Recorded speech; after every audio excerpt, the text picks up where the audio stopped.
All right, guys, I'm getting a lot of questions about what's going on with the route, whether the route's being finalized, where are we going, etc.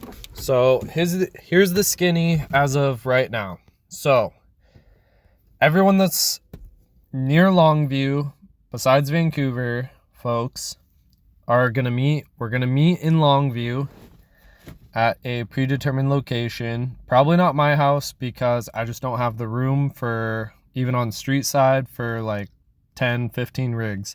So we're gonna meet at my house. We're gonna go through Vancouver, and there's a few people who are hopping on in Vancouver. We are going to hop on the freeway and we are going to go out to Hood River. Hood River is where the Oregon Backcountry Discovery Route starts.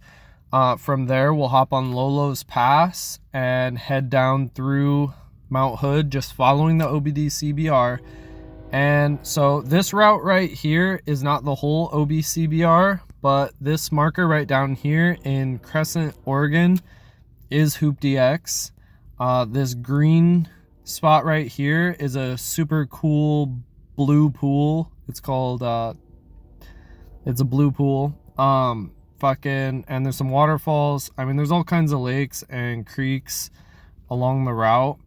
The plan is to launch from Longview around 8 a.m. and then we want to make Hood River by, I would say, no later than 11. It's probably not gonna happen, but that's the hope. And we're just gonna follow this route as far as we can get into Friday. Obviously, there's gonna be some fuel route stops that I've got gas stations markered along the route, so I know where those are at. Roughly about every 100 miles, I figure we'll make a fuel stop just to keep ourselves safe.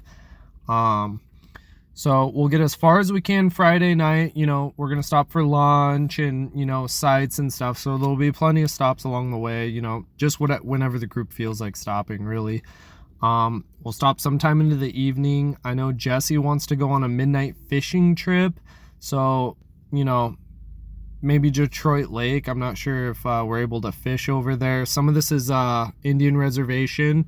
So I think you have to have a special pass. There's Timothy Lake. Again, not sure about what's inhabited by fish, but Jesse wants to do that. So he'll probably take a midnight crew out for some fishing.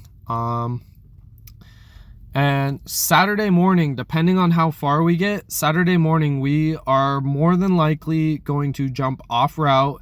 And I think this is Highway 26. I can't tell. But we will be jumping on pavement and hitting HoopDX. I've not determined a time yet, but Saturday they are open 9 a.m. to 6 p.m. With the amount of rigs we have, assuming that at least 3/4 of the group does at least one lap on HoopDX, we got to make it there by like 2-3 o'clock. So we will fast track down there.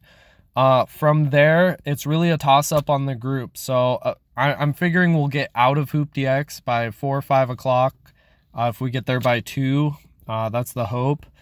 So I feel like from there, it doesn't really make sense to backtrack back up the route. I mean, again, it's up to the group. We could just start backtracking what we missed if we only make it like halfway by Saturday for HoopDX.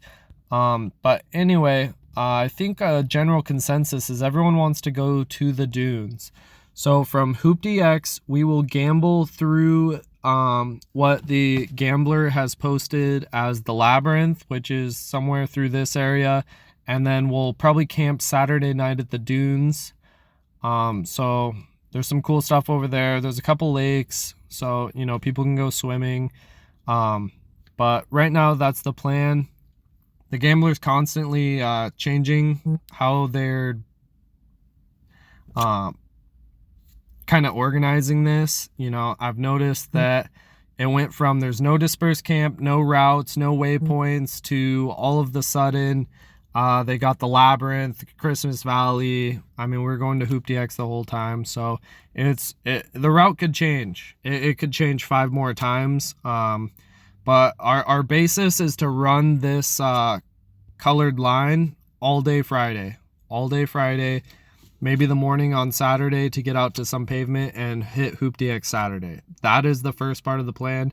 And Saturday after Hoop DX, we will figure out whether we're going to the dunes or back into the mountains. And really, that's all I got for you guys.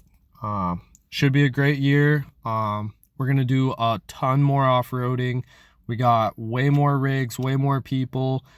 Food, you should bring enough food for yourself for the weekend. There will be convenience store stops. I can't guarantee any grocery store stops.